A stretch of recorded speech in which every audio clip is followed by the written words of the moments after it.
কদিন আগেই দেশের ক্রিকেট ছিল বেশ সরগরম। টাকা না পেয়ে দুর্বার রাজশাহীর ঐচ্ছিক অনুশীলন বাতিল করেছিল দলটির ক্রিকেটাররা। অবস্থা বেগতিক দেখে ক্রিকেটারদের পারিশ্রমিক দেয় ম্যানেজমেন্ট। টাকা হাতে পাওয়ার পরের ম্যাচেই জ্বলে উঠল দুর্বার রাজশাহী। সিলেট স্ট্রাইকার্সকে ৬৫ রানে হারিয়েছে পদ্মাপাড়ের দলটি।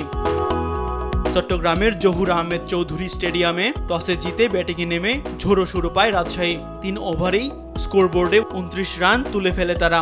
এরপরই ছন্দপতন। ১৪ বলে ১৯ রান করে ফেরেন ওপেনার মোহাম্মদ হারিস। আরেক ওপেনার জিশান আলম আউট হন ২০ রান করে। তিনে নেমে অধিনায়ক এনামুল হক বিজয় খেলেন ২২ বলে ৩২ রানের ইনিংস। ২৭ বলে রাজশাহীর ইনিংসের সর্বোচ্চ ৪১ রান করেন রায়ান বার্ল।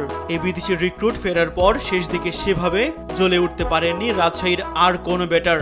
শেষ ৫ ওভারে ৩ উইকেট হারিয়ে মাত্র ৩৮ রান তোলে দলটি। ১৮৪ রানে থামে রাজশাহীর ইনিংস। সিলেটের হয়ে ৩ উইকেট শিকার করেন রুয়েল মিয়া।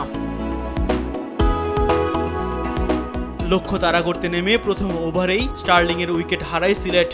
২ রান আসে তার ব্যাট থেকে। দলীয় ১৩ রানে সানজামুল ইসলামের বলে বোল্ড হন রনি তালুকদার। ৪ রানে বিদায় নেন তিনি। মিডল অর্ডারে লড়াই করেছেন জাকির হাসান ও জর্জ মুন্সি। জাকির ২৮ বলে ৩৯ রান আর মুন্সি ২২ বলে করেন ২০ রান। শেষ দিকে জাকির আলীর ৩১ রানের ঝোড়ো ইনিংস পরাজয়ের ব্যবধানই শুধু কমিয়েছে।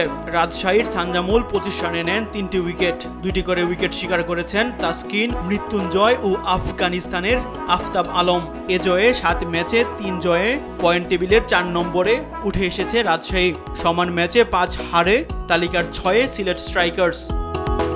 তাসবি শরণ, স্পোর্টস ডেস্ক, দেশ টিভি।